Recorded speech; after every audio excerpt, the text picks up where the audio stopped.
The US government is moving cannabis to Schedule 3, the same category as Tylenol 3.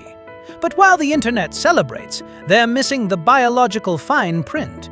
Is this a victory for health or a deal with the devil? Let's look at what the science actually says before we let emotion drive the bus. Because right now, the reaction is theatrical. One side is celebrating like we just found a cure for all diseases, while the other side is acting like civilization has 72 hours left. Both reactions skip the only thing that matters: physiology. Moving cannabis from Schedule 1, where heroin sits, to Schedule 3 doesn't mean it's harmless. It doesn't mean it's catastrophic. It means the government finally admitted something awkward. You can't call something medically useless while blocking the research needed to determine if it is. Schedule 1 said cannabis has a high abuse potential and no accepted medical use. Schedule 3 says cannabis has a moderate risk, recognized medical use, but still regulated. Yes, you'll require a prescription to access it. That's not moral approval, that's administrative correction. But culturally, it feels like validation. And biology does not run on vibes. Cannabis isn't one chemical. It's a pharmacological orchestra. THC-CBD, minor cannabinoids, terpenes, all interacting with your endocannabinoid system, the regulatory network influencing mood, appetite, stress, inflammation, reproduction, and hormone signaling. You're not just unwinding after work. You're modulating dopamine, shifting cortisol rhythms, influencing insulin sensitivity, potentially affecting thyroid and reproductive hormones. That's not evil. That's not miraculous. That's pharmacology. Now, let's make this practical, shall we? Take a 19-year-old college student using high-potency THC daily. The adolescent brain is still wiring itself. Dopamine pathways are still stabilizing. Heavy exposure may increase risk of long-term psychiatric problems. That's not a moral argument. That's neurodevelopment.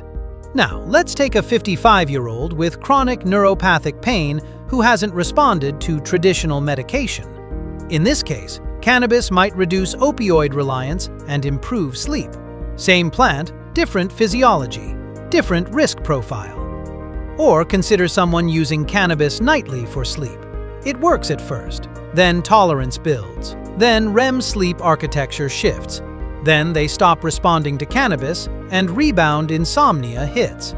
That's not hype, that's pharmacodynamics. Rescheduling cannabis could unlock better research, dosing standards, long-term endocrine tracking, or even psychiatric outcome studies. That's the upside. And the downside? Public momentum outruns longitudinal data. Marketing moves faster than 5-year follow-ups. And that's where adult questions matter. What does the drug actually do to the body? How long does it affect the system? And what happens when you stop? Who's more vulnerable? By age, sex, socioeconomic stress, psychiatric history, or hormonal status? What are the short-term trade-offs versus the long-term consequences? Because is it good or bad is not a scientific question. It's a social one. Now, understanding the federal shift is one thing, but knowing how these compounds actually interact with your unique endocrine system is another. I've mapped out the full biological breakdown, the unknowns, the benefits, and the risks in my book. You can download the digital copy at the link below to get the full blueprint. Rescheduling is not a victory parade. It's an opportunity to finally study this properly, to measure instead of moralize, to replace emotion with evidence.